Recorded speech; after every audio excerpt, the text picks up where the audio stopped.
saying, truly, do you really have a reason to be mad at God? You don't.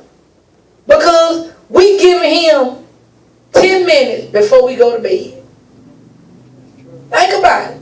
10 minutes before we go to bed, you going through warfare on the job, children acting crazy, husband acting crazy, and wife acting crazy.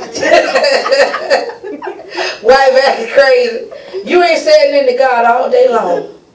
But 10 minutes before you go to bed, and you actually think you're going to live a successful Christian life, he's really not your God. And you can get in church all you want to and say, I love you, Jesus. I lift up holy hands before you. Then let's even go with their own worship. But God, I'm tired. I just worked 12 hours. And we say, well, I don't feel like worshiping.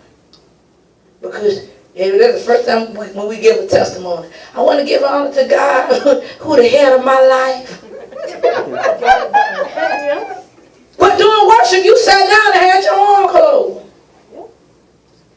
But is he really the head of your life?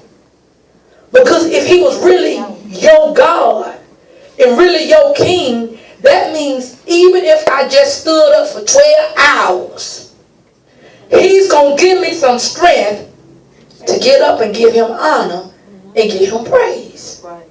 The reason why we so tired and we don't get the strength because we don't want to. And God's saying, I ain't going to make it. But don't be mad when you still waiting on your blessing. Because that's what we say. Because he's telling, just like I kept hearing him in worship. He said, because we wouldn't be like this if we were with our spouses. Oh, come here, Pastor Rick. Or you just think about it. If I'm with my husband, and I'm up here just living on it. But you act like you just be dry with me. But I'm up here just being on it. You know what I'm saying? How you think that make me feel? I ain't getting out of, I ain't got a rub on the back or nothing. You know, I ain't even looking at it. And this how we be. God's like, I just want to love on you. And we sit up, God, I'm tired. You must don't know what I've been through. And he's saying, I love you. I want to woo you. And we sit up and looking twisted at God. Yeah. Turn your head. I wish they turn out that song. All these slow songs. But you saying you love God. Not even understand. It's easy to praise, but worship means you got a relationship. What kind of relationship I got with this man? He turned his head from me. Every time you see us together, he looking somewhere else, and we right here. Y'all say they got a jacked up relationship. And then what God saying, some of y'all got a jacked up relationship. Because this is not the way you treat somebody who you love. Why did I go through all of that?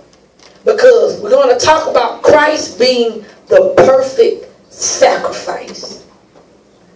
We got to understand back there in biblical times in the Old Testament. Turn your Bibles to Hebrews 9. Because we got to understand back there in biblical times they had different priests. The only time, and I'm going to bring it to 2014, the only time the priest could enter into God, into the Holy of Holies, was once a year. Look, once a year now. That's the only time he can go in the bedchamber to be with God. And when he got ready to go into the Holy of Holies, that's when he would have to sacrifice the dove or either the goat for the sins of himself and the sins of the people. And back then, in biblical time, they had like a rope around his ankle. Because sometimes when the priest wasn't right, and once he went into the presence of God, he would fall dead. And they would have to get the rope and pull him out. because he was unclean.